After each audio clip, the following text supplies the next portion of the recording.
মন্ত্রণালয়ের সিদ্ধান্তহীনতায় ভোগান্তিতে শিক্ষার্থীরা, অনেক জেলাতে স্কুল কলেজ খোলা, প্রশাসনের ফোন পেয়ে জরুরি ভিত্তিতে ছুটি ঘোষণা। গরমের তীব্রতা কমছেই না, খুলনা, রাজশাহী, চুয়াডাঙ্গা ও রংপুরে আরও 3 দিনের হিট অ্যালার্ট জারি, 4 ও 5 মে বৃষ্টির পূর্বাভাস। আওয়ামী লীগের কার্যনির্বাহী সংসদের সভা আজ, নির্দেশ না মানা মন্ত্রী এমপি তালিকা উঠছে আলোচনায়, আসতে পারে শাস্তির সিদ্ধান্ত। দলের সিদ্ধান্তের বাইরে গিয়ে বার সভাপতির দায়িত্ব গ্রহণ, বহিষ্কারের 10 দিন পর খোকনকে ফিরিয়ে নিল জাতীয়তাবাদী আইনজীবী ফোরাম। এবং কক্সবাজারে অপহৃত এনজিও কর্মীকে উদ্ধারে গিয়ে র্যাব ডাকাতের গোলাগুলি, মাঝে পড়ে এক কৃষক নিহত, 3 র্যাব সদস্য গুলিবিদ্ধ।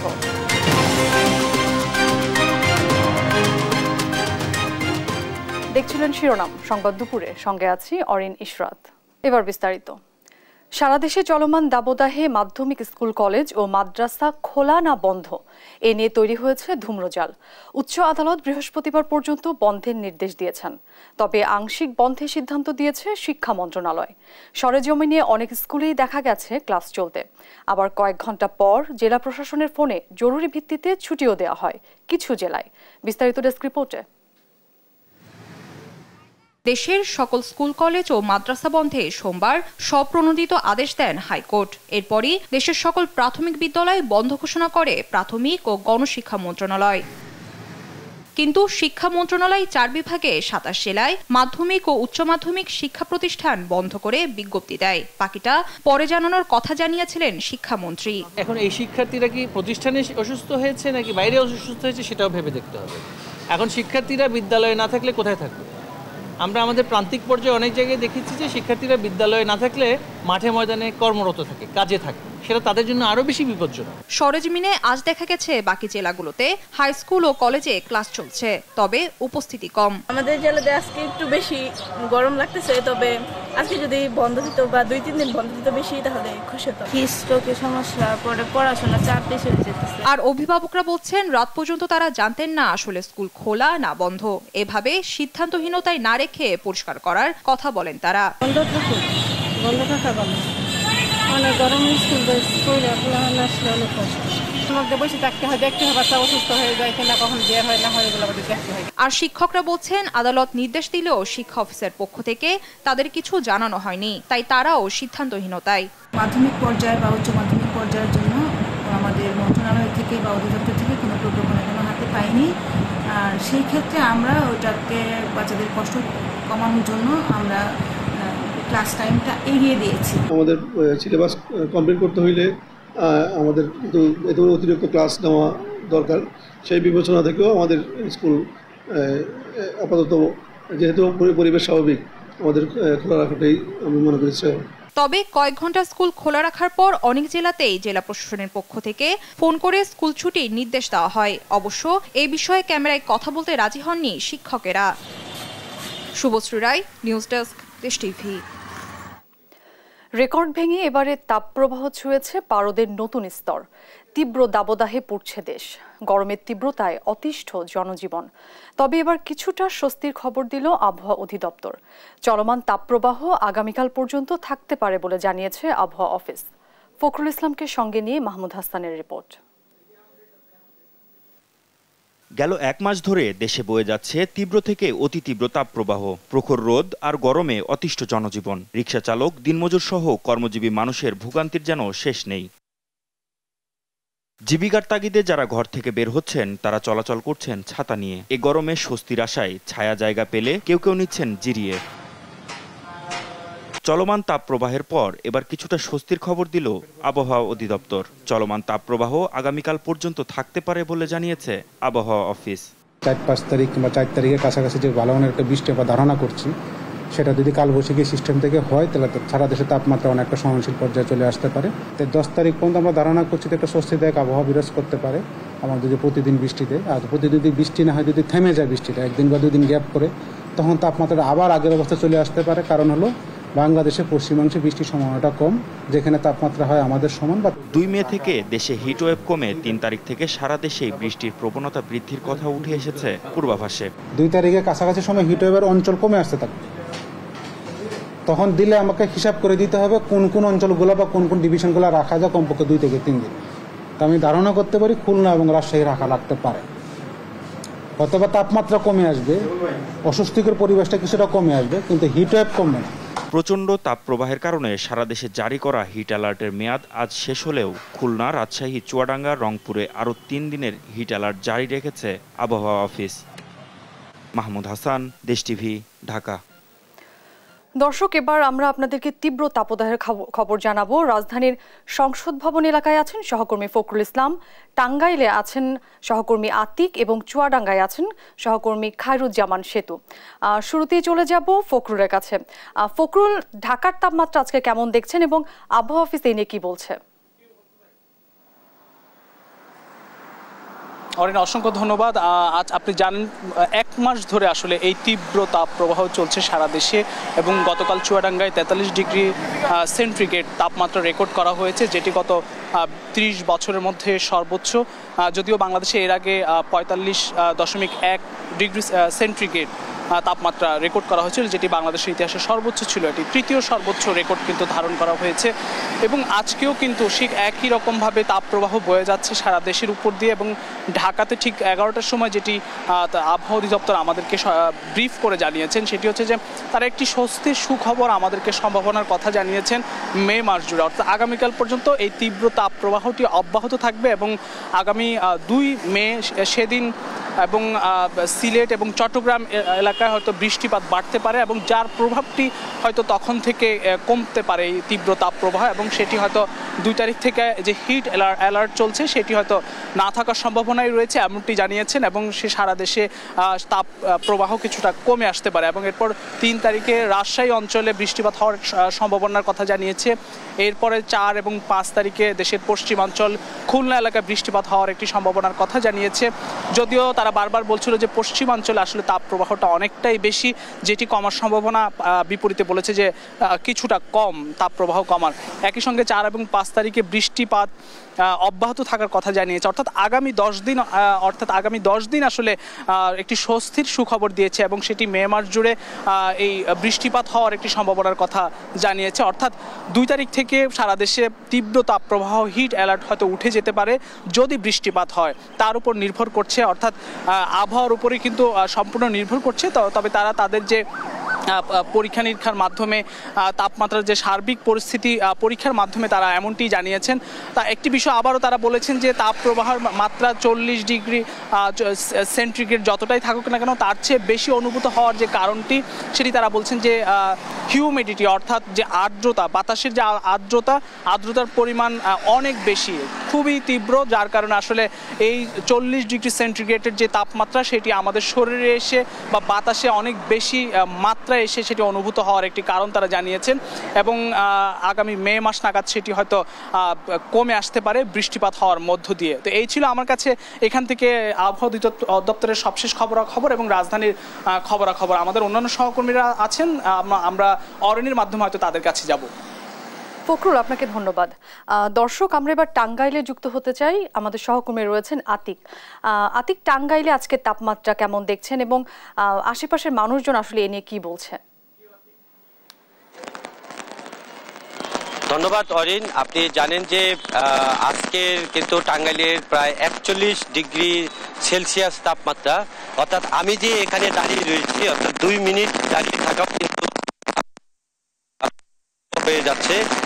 একদিকে যেমন রোদের ব্যাপক ধরনের তাপ, অন্যদিকে কিন্তু তাপের যে প্রখর অর্থাৎ তাপদাহ সেটি কিন্তু রয়েছে। এবং বিশেষ করে আসলে এটি কিন্তু এই যে জায়গাটি, এই সড়কটি কিন্তু এক ধরনের বিজি একটি সড়ক। এখানে কিন্তু যারা ঘর থেকে বলা চলে হচ্ছেন না, অর্থাৎ যাদের জরুরি প্রয়োজন রয়েছে তারাই শুধু কিন্তু বের হচ্ছেন। অর্থাৎ আজকের তাপমাত্রা গত 7 দিনের তুলনায় কিন্তু অনেকটাই বেশি রয়েছে। এবং আপনি জানেন যে একদিকে যেমন গরমের তীব্রতা, তাপদাহ, অন্যদিকে কিন্তু বিদ্যুতের কিন্তু ব্যাপক সমস্যা দেখা দিচ্ছে। বিশেষ করে আসলে আঞ্চলিক গ্রামগঞ্জে প্রায় 3 ঘন্টা 4 ঘন্টা পর 1 ঘন্টা করে কিন্তু বিদ্যুৎ পায়। অর্থাৎ ব্যাপক কিন্তু লোডশেডিংয়ের ব্যাপক তীব্রতা রয়েছে। আসলে গরমের যে পরিমাণ মানুষের, অর্থাৎ যারা কাজকর্মে বের হন তারা কিন্তু অনেকটাই ঘর থেকে তারা বের হতে পারছেন না, এবং যারা বিশেষ করে আসলে বৃদ্ধ রয়েছেন, যারা শিশু রয়েছেন, তারাও কিন্তু অনেকটাই অসুস্থ হয়ে পড়ছেন। বিশেষ করে হাসপাতালে কিন্তু অনেক বেশি কিন্তু রোগী এই গরমের যত রোগ রয়েছে সেই রোগ কিন্তু রোগীরা কিন্তু ভর্তি হচ্ছেন। সব কিছুই বলা চলে যে গরমের তীব্রতা অনেক প্রখর, এবং এটি আসলে এই বৃষ্টির যে অর্থাৎ দেখা সেটিও কিন্তু এই মুহূর্তেও নেই। তো এই ছিল আমার কাছে সর্বশেষ টাঙ্গাইলের তাপদাহ নিয়ে। ফিরে যাচ্ছি স্টুডিওতে। আতিক, আপনাকে ধন্যবাদ। দর্শক, আমরা এবার চুয়াডাঙ্গায় যুক্ত হব। সেখানে রয়েছেন সহকর্মী খায়রুজ্জামান সেতু। গতকাল কিন্তু চুয়াডাঙ্গায় সর্বোচ্চ তাপমাত্রা ছিল, আজকে কি অবস্থা দেখছেন সেখানে? হ্যাঁ, ধন্যবাদ অরিন। আপনি যেমনটি বলছিলেন যে গতকালকে কিন্তু শুধু চুয়াডাঙ্গা না, সারা বাংলাদেশের সর্বোচ্চ তাপমাত্রা রেকর্ড করা হয়েছে এই চুয়াডাঙ্গাতে, যেটা ছিল 43 ডিগ্রি সেলসিয়াস। এই গতকালকে যে তাপমাত্রা মানে মৌসুমের সর্বোচ্চ তাপমাত্রা চুয়াডাঙ্গা থেকে রেকর্ড করা হয়েছে, সেটা কিন্তু আজকে সেই রেকর্ড ভেঙে যেতে পারে, এমনটাই আভাস দিয়েছে আবহাওয়া অফিস। কারণ আবহাওয়া অফিস আমাকে বলছিল, আমি কিন্তু ইতিপূর্বে 10, 11টা এবং 12টার বুলেটিন আমি জানাইছিলাম যে দুপুরের যদি আকাশে মেঘের কোনো ঘনঘটা না থাকে তাহলে কিন্তু 43 ডিগ্রি পার হয়ে যাওয়ার সম্ভাবনা রয়েছে। ঠিক তেমনটি মনে হচ্ছে আর কি। আমি এই যে দাঁড়িয়ে আছি এই যে মানে পিচ ঢালা রাস্তার উপরে, পিচ ঢালা রাস্তা তো নাই, মনে হচ্ছে যে উত্তপ্ত কড়াই যেমন হচ্ছে গরম হয়, ঠিক তেমনই গরম মনে হচ্ছে নিচ থেকে উঠতেছে। তো সব মিলিয়ে চুয়াডাঙ্গার মানুষ কিন্তু একেবারে দুর্বিষহ জীবন পার করছে। যদি বলেন ঘর কিংবা বাড়ি কিংবা রাস্তাঘাট মাঠ, কোথাও কিন্তু বিন্দুমাত্র স্বস্তিতে নেই চুয়াডাঙ্গাবাসী। এতটাই গরম যে মানে নাজেহাল অবস্থা। তবে সবচেয়ে দুর্ভোগ আছে কিন্তু নিম্ন আয়ের খেটে খাওয়া মানুষ, কারণ এরা কিন্তু একেবারেই হচ্ছে কাজকর্ম করতে পারছে না। কারণ 10টা 11টার পরে যেই হচ্ছে মানে তাপ বাড়ছে, তখনই কিন্তু খুব প্রয়োজন ছাড়া কেউ বাইরে আসছে না। আর বাইরে যদি না আসে তাহলে খেটে খাওয়া যারা দিন মজুর আছে, বিশেষ করে রিক্সা ভ্যান চালায় তারা কিন্তু একেবারেই মানে ভাড়া মেরে যে দুটো আয় রোজগার করবে সেটা করতে পারছে না। তবে কারণ এখানে যে বিষয়টা হচ্ছে সেটা হচ্ছে যে প্রতিদিন দেখা যায় একটা মানুষ 1000 টাকা আয় করে, সেই আয় কিন্তু 200 কিংবা 300 টাকায় গিয়ে ঠিক আছে। তো সব মিলিয়ে খুব বাজে অবস্থার ভিতরে আছে। এই ছিল চুয়াডাঙ্গা থেকে সর্বশেষ। অরিন। সেতু, আপনাকে ধন্যবাদ। দর্শক, রাজধানী সহ দেশের বিভিন্ন জায়গা থেকে তাপদাহের খবর জানাচ্ছিলেন আমাদের সহকর্মীরা। বিএনপি নেতা জয়নুল আবদিন ফারুক বলেছেন, স্কুল কলেজ বন্ধ করার কথা মন্ত্রণালয়ের, অথচ সে কাজ করছেন আদালত। এজন্য শিক্ষামন্ত্রী সহ সরকারের পদত্যাগ দাবি করেন তিনি। সকালে জাতীয় প্রেসক্লাবের সামনে তাপপ্রবাহের মাঝে বিশুদ্ধ খাবার পানি ও স্যালাইন বিতরণ কর্মসূচিতে এ কথা বলেন তিনি। উত্তরের মেয়রের পানি ছিটানো কার্যক্রমের সমালোচনা করে বলেন, কয়েক টন পানি ছিটিয়ে গরম কমানো যাবে না। আরও বলেন, আওয়ামী লীগ এখন অস্তিত্ব সংকটে পড়েছে, এজন্য তারা এখন মানুষকে গরম থেকে বাঁচানোর চেয়ে বেশি গুরুত্ব দিচ্ছে উপজেলা নির্বাচনের দিকে।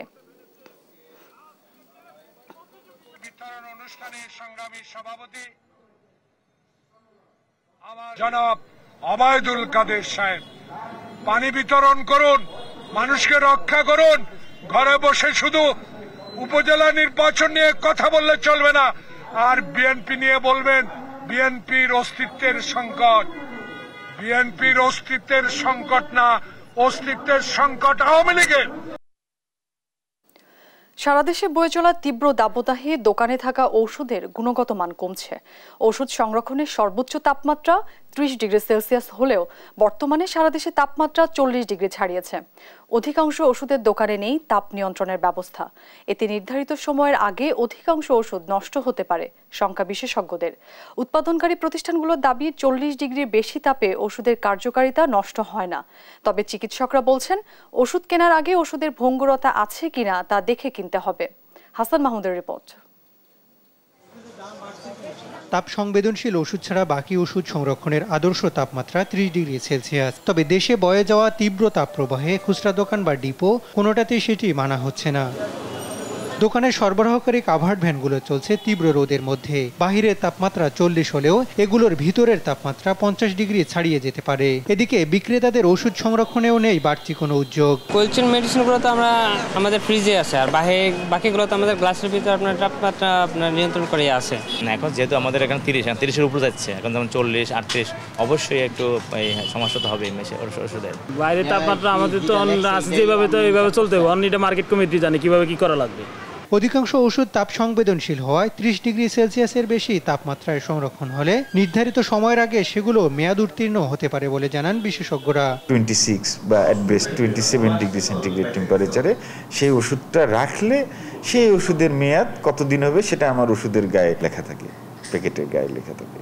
কিন্তু সেটা যখন 40 ডিগ্রি হবে, 39 ডিগ্রি, 40 ডিগ্রি হবে, তখন কিন্তু সেটা মেনটেন হবে। তবে উৎপাদনকারী কোম্পানিগুলো বলছে বাজারজাতের আগে 40 ডিগ্রির বেশি তাপে ওষুধ পরীক্ষা করে বাজারজাত করা হয়। এই অবস্থায় স্বল্প সময়ের বেশি তাপে গুণগত মান নষ্ট হবে না বলে আশ্বস্ত করছেন তারা। এক্সেলারেটেড স্টেবিলিটি টেস্টিং করা হয় 42 ডিগ্রি সেন্টিগ্রেড তাপমাত্রায় 75 রিলেটিভ হিউমিডিটিতে। যদি সেইখানে সেই স্টেবিলিটি টেস্টিং কোয়ালিফাই করে তবেই আমরা সেই ওষুধটা বাজারে দিচ্ছি। সুতরাং অনেক ওষুধ আছে যেগুলো 42 ডিগ্রি সেন্টিগ্রেড তাপমাত্রাও স্টেবল থাকবে। চিকিৎসকরা বলছেন তাপমাত্রা না কমা পর্যন্ত দোকান থেকে ওষুধ কেনার সময় বাহির থেকে ওষুধের আকার ও রং দেখেই কিনতে হবে। ট্যাবলেট ঔষধ সেটি ভঙ্গুর হয়ে গিয়েছে, ভেঙে পড়ে যাচ্ছে আপনা আপনি, বা ক্যাপসুলটা আঠালো হয়ে গিয়েছে, জেলাটিন ক্যাপসুল সেটা আঠালো হয়ে গিয়েছে।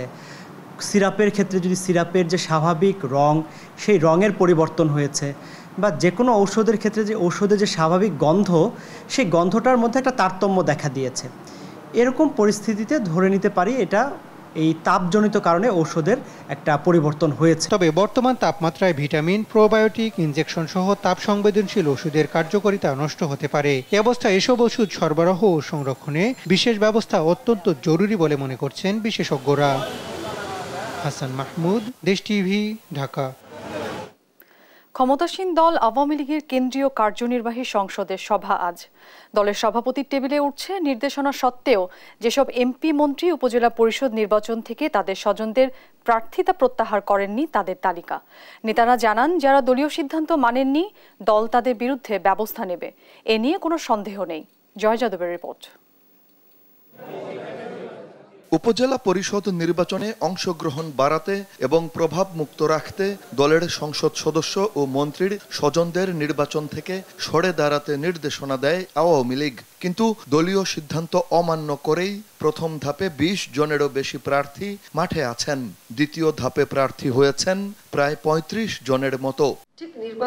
এমন অবস্থায় মঙ্গলবার সন্ধ্যায় গণভবনে সভাপতি শেখ হাসিনার নেতৃত্বে বসছে আওয়ামী লীগের কেন্দ্রীয় কার্যনির্বাহী সংসদ। সভায় 16টি এজেন্ডা নির্ধারণ করা হলেও প্রাধান্য পাবে উপজেলা নির্বাচন। নেতারা বলছেন স্বজনদের প্রত্যাহারের নির্দেশ দেওয়ার পর পরিস্থিতি জটিল হয়ে দাঁড়িয়েছে। সবাই এখন সভাপতির দিক নির্দেশনার অপেক্ষায়। এটা আপনি যতই বলেন এটা খুব একটা জটিল বিষয়। আমরা অপেক্ষায় আছি যে 30 তারিখের নির্বাহী কমিটির মিটিংয়ের পরে আমরা দেখি যে কি সিদ্ধান্ত আসে। কোথায় যদি কোনো সুষ্ঠু নির্বাচনের জন্য কারো কোনো নেগেটিভ ভূমিকা থাকে অবশ্যই সেগুলো আলোচনা হবে। কোথায় কোথায় মাননীয় সংসদ সদস্যদের স্বজনরা প্রার্থী হয়েছেন এবং তারা প্রার্থীপদ প্রত্যাহার করেননি, সে বিষয়টিতে আমরা রিপোর্ট উপস্থাপন করব। এরপরে আওয়ামী লীগের কেন্দ্রীয় নির্বাহী কমিটিতে বিষয়টি আলোচিত হতে পারে। নেতারা বলছেন বিএনপি না আসায় দলের সবার জন্য নির্বাচন উন্মুক্ত থাকলেও রাজনৈতিক কৌশলগত কারণে এমপি মন্ত্রীর স্বজনদের সরে দাঁড়াতে বলা হয়েছে। যারা এই নির্দেশনা মানেননি তাদের বিরুদ্ধে নেওয়া হবে সাংগঠনিক ব্যবস্থা। দলের নির্দেশ তারা না মানে সেক্ষেত্রে দল তাদেরকে অবশ্যই তাদের জন্য ব্যবস্থা নেবে। শাস্তিমূলক ব্যবস্থার বহু কৌশল আছে, তার যে কোনো একটি বা একাধিক কৌশল এই সকল প্রার্থীদের ক্ষেত্রে আওয়ামী লীগ নিবে, এ ব্যাপারে সন্দেহের কোনো অবকাশ নেই। একজন রাজনীতিবিদ কিভাবে শাস্তির আওতায় আসবেন এটি কখনো পাবলিক হয়, কখনো পাবলিক হয় না। কিন্তু যেহেতু দলের নির্দেশ তারা উপেক্ষা করেছেন, সেহেতু কোনো না কোনোভাবে তারা শাস্তির আওতায় আসবেন। এটি প্রকাশিত শাস্তি হতে পারে, অপ্রকাশিত শাস্তি হতে পারে। দলের নির্দেশ যারা না মানবে তাদের এই যে শোকজ দিয়ে তাদের বহিষ্কার করে দিবে, that is not the only solution. কিন্তু দলের বিপক্ষে অবস্থান নিলে তাদের মঙ্গল হবে না, এই ধরনের সিগন্যাল যাবে।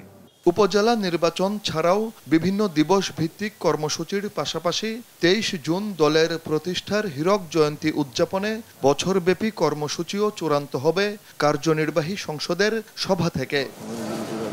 জয় যাদব, দেশ TV, Dhaka. The Sheikh Hasina initiative পদক পেয়েছেন বরেণ্য চিকিৎসা বিজ্ঞানী ইমেরিটাস অধ্যাপক ডক্টর ABM আবদুল্লাহ সহ 3 জন। দুপুরে রাজধানীর ওসমানী স্মৃতি মিলনায়তনে কমিউনিটি ক্লিনিক দিবস ও দ্য শেখ হাসিনা ইনিশিয়েটিভ উদযাপন উপলক্ষে আয়োজিত অনুষ্ঠানে তাদের হাতে পুরস্কার তুলে দেন রাষ্ট্রপতি মোহাম্মদ শাহাবুদ্দিন। পদকপ্রাপ্ত অন্যরা হলেন সীমান্তিকে প্রতিষ্ঠাতা ও চিফ পেট্রন এবং RTM আল কবির টেকনিক্যাল ইউনিভার্সিটির বোর্ড অব ট্রাস্টিজের চেয়ারম্যান ডক্টর আহমদ আল কবির।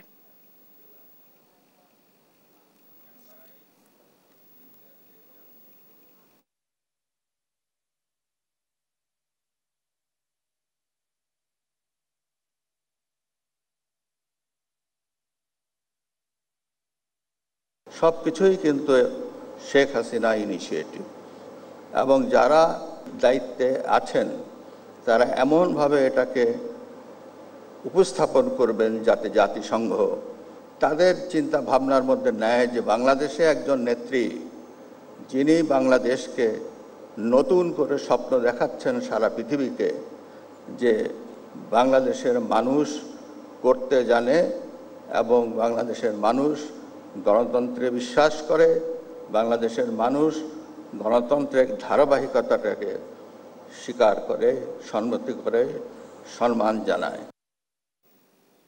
10 দিন পর বহিষ্কারাদেশ প্রত্যাহার করে মাহবুবউদ্দিন খোকনকে ফিরিয়ে নিয়েছে জাতীয়তাবাদী আইনজীবী ফোরাম। হাইকমান্ডের নির্দেশে দুঃখ প্রকাশ করে চিঠি দেওয়ার পর ফোরামের পক্ষ থেকে বহিষ্কারাদেশ প্রত্যাহার করা হয়। এর আগে দলের সিদ্ধান্তের বাইরে গিয়ে সুপ্রিম কোর্টের বারের সভাপতির দায়িত্ব নেয় গেল 21 এপ্রিল তাকে বহিষ্কার করে জাতীয়তাবাদী আইনজীবী ফোরাম। এর 10 দিন পর মঙ্গলবার তার বহিষ্কারাদেশ প্রত্যাহার করা হয়।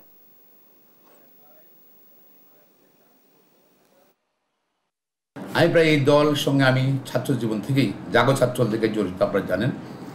আমার দলের প্রতি আনুগত্য বিশ্বাস নিয়ে কখনোই কেউ কোনো পোষণ হয়নি। এই জন্য আমি রিয়েক্ট করেছি, ঠিকই এটা রিয়েক্ট করছি। আমার আসলে আমার পর্যায়ে সিনিয়র লয়াররা এভাবে রিয়েক্ট করা উচিত হয়নি, এটা উচিত হয়নি।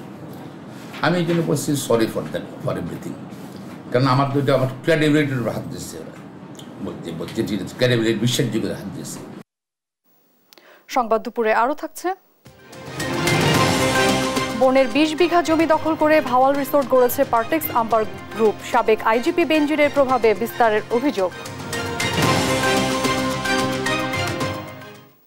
অপহৃত এনজিও কর্মীকে উদ্ধারে গিয়ে কক্সবাজারের ভারুয়াখালীতে র্যাব ডাকাতের গোলাগুলির মাঝে এক স্থানীয় কৃষক নিহত হয়েছেন। সোমবার সন্ধ্যায় স্থানীয় মুরাপাড়া নামক এলাকায় এই ঘটনা ঘটে। কক্সবাজার থেকে সৌরভ দেবের প্রতিবেদন, জানাচ্ছেন টুম্পা ফ্রোজ। বেসরকারি সংস্থা প্রত্যাশীর এনজিও কর্মী মাসুদ চৌধুরী সোমবার বিকেলে অপহরণের শিকার হন। বিষয়টি র্যাব জানতে পেরে ওই পাহাড়ে অভিযানে যায়। এ সময় ডাকাতরা র্যাবকে লক্ষ্য করে গুলি ছোড়ে বলে জানান র্যাবের কর্মকর্তা। আমাদের কাছে ইনফরমেশন ছিল যে প্রত্যাশী নামক একটা এনজিও, সেই এনজিওর একজন কর্মীকে অপহরণ করা হয় এবং অপহরণ করে তাকে ভারুয়াখালীর একটা জায়গায় নিয়ে যাওয়া হয়। যে ফরহাদ নামে ভারুয়াখালীর একজন শীর্ষ সন্ত্রাসী, যার নামে ছাত্রী মামলা আছে।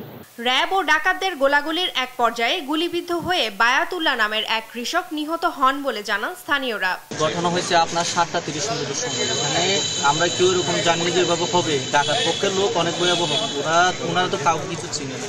তখন ওনারা তো ফায়ার করতেছে, এখন কাকে করতেছে সাধারণ পাবলিক ছিল, অন্ধকার ওইখানে ফায়ার করতেছে, আর আমরা বই পিছনে চলে গেছি। র্যাব জানায় এই ঘটনায় এনজিও কর্মী মাসুদ চৌধুরীকে মুমূর্ষু অবস্থায় উদ্ধার করা হয়েছে।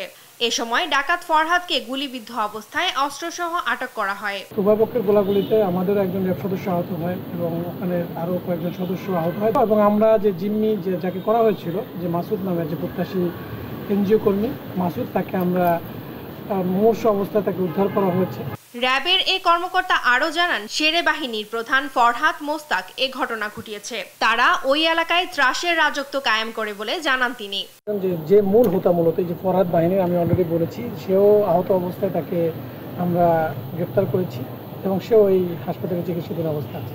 যে অস্ত্র দিয়ে গুলি বর্ষণ করেছে সেই অস্ত্র সহকারে আমরা তাকে আটক করেছি। এদিকে কক্সবাজারের বিভিন্ন পাহাড়ি এলাকায় বেড়েছে অপহরণের ঘটনা। নিউজ ডেস্ক, দেশ টিভি। অস্ত্র মামলায় যাবজ্জীবন সাজাপ্রাপ্ত জি.কে. শামীমের জামিন ঘিরে ফের প্রতারণা করা হয়েছে। এর জেরে তার আইনজীবী নিখিল কুমার সাহা আগামী 1 সপ্তাহ কোনো মামলা লড়তে পারবেন না, এমন আদেশ দিয়েছেন আপিল বিভাগ।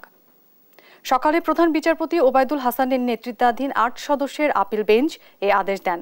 সেই সাথে জি.কে. শামীমের জামিন আবেদন কার্যতালিকা থেকে বাদ দিয়েছেন আদালত। মঙ্গলবার জি.কে. শামীমের জামিনের আদেশ কার্যতালিকার 4 নম্বরে ছিল, যা দেখে অবাক হন প্রধান বিচারপতি। বলেন, এটি কিভাবে আদেশের জন্য আসে, এ বিষয়ে শুনানি তো হয়নি। পরে আইনজীবী নিখিল কুমার সাহাকে এজলাসে ডাকেন প্রধান বিচারপতি। জিজ্ঞেস করেন, এটা কি করে হলো? এর কোনো সদুত্তর দিতে পারেনি আইনজীবী নিখিল কুমার। পরে নিখিল কুমারকে 1 সপ্তাহ মামলা না লড়ার নির্দেশ দেন প্রধান বিচারপতি। এর আগেও জি.কে. শামীমের জামিন ঘিরে হাইকোর্টে প্রতারণা ঘটেছিল।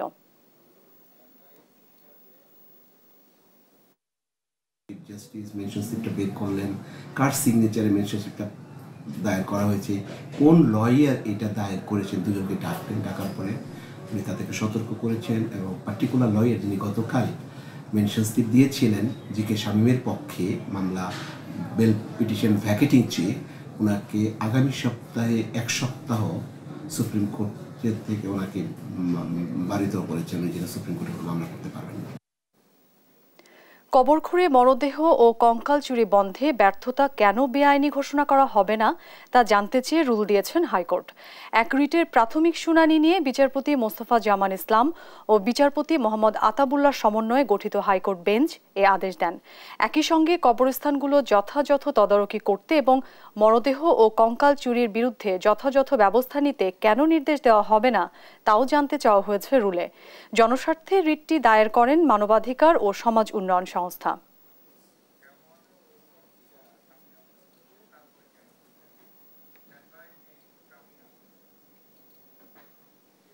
সংবাদ দুপুরে আরও থাকছে।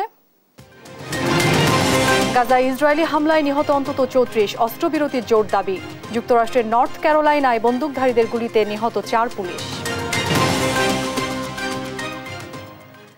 বনের 20 বিঘা জমি দখল করে গড়ে উঠেছে গাজীপুরের ভাওয়াল রিসোর্ট ও স্পা। ভূমিক্ষেকো পার্টেক্স আম্বার গ্রুপের মালিকানাধীন এই রিসোর্টকে বারবার নোটিশ ও মামলা দিয়ে উদ্ধার করা যায়নি বনের জমি। অভিযোগ, পুলিশের সাবেক আইজিপি বেনজির আহমেদ বেনামে ভাওয়াল রিসোর্ট ও স্পার 1/4 মালিকানা কিনে আম্বার গ্রুপকে বন উজাড়ে সহায়তা করেন। অবৈধভাবে গড়ে ওঠা রিসোর্টটির প্রভাবের কাছে অসহায় বন কর্মকর্তারাও। টিআইবি বলছে, বহুমাত্রিক ক্ষমতা ব্যবহারকারী এই চক্রের বিরুদ্ধে এখনই ব্যবস্থা নেওয়া উচিত। ফখরুল ইসলামের রিপোর্টে বিস্তারিত।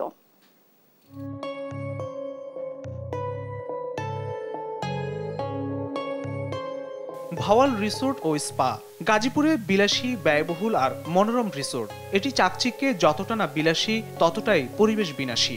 খোদ গাজীপুরের বড়ইপাড়ায় বন উজাড় করে দিনে দুপুরে দখল করে নিয়েছে 20 বিঘা জমি। পার্টেক্স আম্বার গ্রুপ 4 নম্বর বড়ইপাড়া মৌজায় 3, 279 ও 271 নম্বর সিএস দাগে বনের জমিতে গড়ে বিত্তশালীদের মনোরঞ্জন রিসোর্ট। এখানে প্রতি 1 রাতে বিত্তশালীদের কটেজ ভাড়া গুনতে হয় 36,000 টাকারও বেশি। তথ্য বলছে, ভাওয়াল রিসোর্ট ও স্পার মালিক 6 জন। পার্টেক্স আম্বার গ্রুপের চেয়ারম্যান ও ব্যবস্থাপনা পরিচালক শওকত আজিজ রাসেল, তার স্ত্রী ফারানাস চৌধুরী, ছেলে আনাফ আজিজ 4/3 মালিক। আর পুলিশের সাবেক অতিরিক্ত আইজিপি ইব্রাহিম ফাতেমির ছেলে নাসিফ ফাতেমি, গোপালগঞ্জ পৌরসভার সাবেক মেয়র, আওয়ামী লীগ নেতা কাজী লিয়াকত আলী ও আব্দুর রাজ্জাক মিলে ভাওয়াল রিসোর্টের 4.1%-এরও বেশি অংশের মালিক।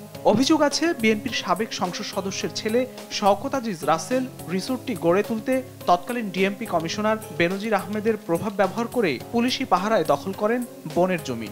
পুলিশের সাবেক এই আইজিপি নিজ নামে ভাওয়াল রিসোর্টের মালিকানা না নিলেও বিএনপির সাবেক সাংসদ পুত্রের কাছ থেকে 1/4 কিনেছেন তারই বিশ্বস্ত আওয়ামী লীগ নেতার নামে। রাজনীতিতে প্রবল বিরোধী হলেও আওয়ামী লীগ ও বিএনপি নেতাদের দখলবাজির এই বাণিজ্য চলছে মিলেমিশে। ভাওয়াল রিসোর্ট ও স্পা নিষিদ্ধ মৌজায় গড়ে তোলায় চালুর 8 বছরেও পায়নি পরিবেশ অধিদপ্তরের ছাড়পত্র। জমি উদ্ধারে বন বিভাগের পক্ষ থেকে নোটিশ ও মামলা দেওয়া হলেও 6 বছরেও ছাড়েনি জমি, বরং উল্টো বনের জমিকে নিজেদের নামে খতিয়ান করতে চাপ প্রয়োগ করে আসছে ভাওয়াল রিসোর্ট কর্তৃপক্ষ। ভাওয়াল রিসোর্টের মধ্যেও বনভূমি রয়েছে আর কি, অবৈধ জবরদখল করে কিছু জায়গা অকুপাই করে রেখেছে। এই জবরদখল উচ্ছেদ প্রক্রিয়াটা আমরা নিয়মিত নিজেদের ব্যবস্থাপনা আমরা চালিয়ে যাচ্ছি। তো রিসেন্ট যেটা হয়েছে 3-4 দিনে আমরা প্রায় 6-7টা রিসোর্ট ভেঙেছি, সেখানে প্রায় 7 একর জায়গা আমরা উদ্ধার করেছি। আর আমাদের যে নিয়মিত প্রক্রিয়া সেইতে আমরা নিজস্ব ব্যবস্থাপনায় প্রায় 147 একরের মতো জায়গা আমরা উদ্ধার করেছি। টিআইবির নির্বাহী পরিচালক ইফতেখারুজ্জামান জানান, বনের জমি অবৈধভাবে দখলকারী প্রভাবশালী চক্রের বিরুদ্ধে দৃষ্টান্তমূলক শাস্তি নিশ্চিত করা জরুরি। বনাঞ্চলের উপরে যদি একটা রিসোর্ট করা হয়, সেটার জন্য তো যথাযথ প্রক্রিয়ার মাধ্যমে অনুমোদন লাগবে। তাহলে এটা ক্ষমতার অপব্যবহার হয়েছে এবং এটা ভিন্ন অবশ্যই জব, সেটা ব্যক্তি তার পরিচয় এবং অবস্থান যাই থাকুক না কোনো তার কিন্তু জব দিতে আসতে হবে। এমন অবৈধ দখলদারদের আরো বিপুল অবৈধ অর্থ থাকলে তা অনুসন্ধানে দুর্নীতি দমন কমিশনের প্রতিও আহ্বান জানায় টিআইবি। ফখরুল ইসলাম, দেশ টিভি, ঢাকা।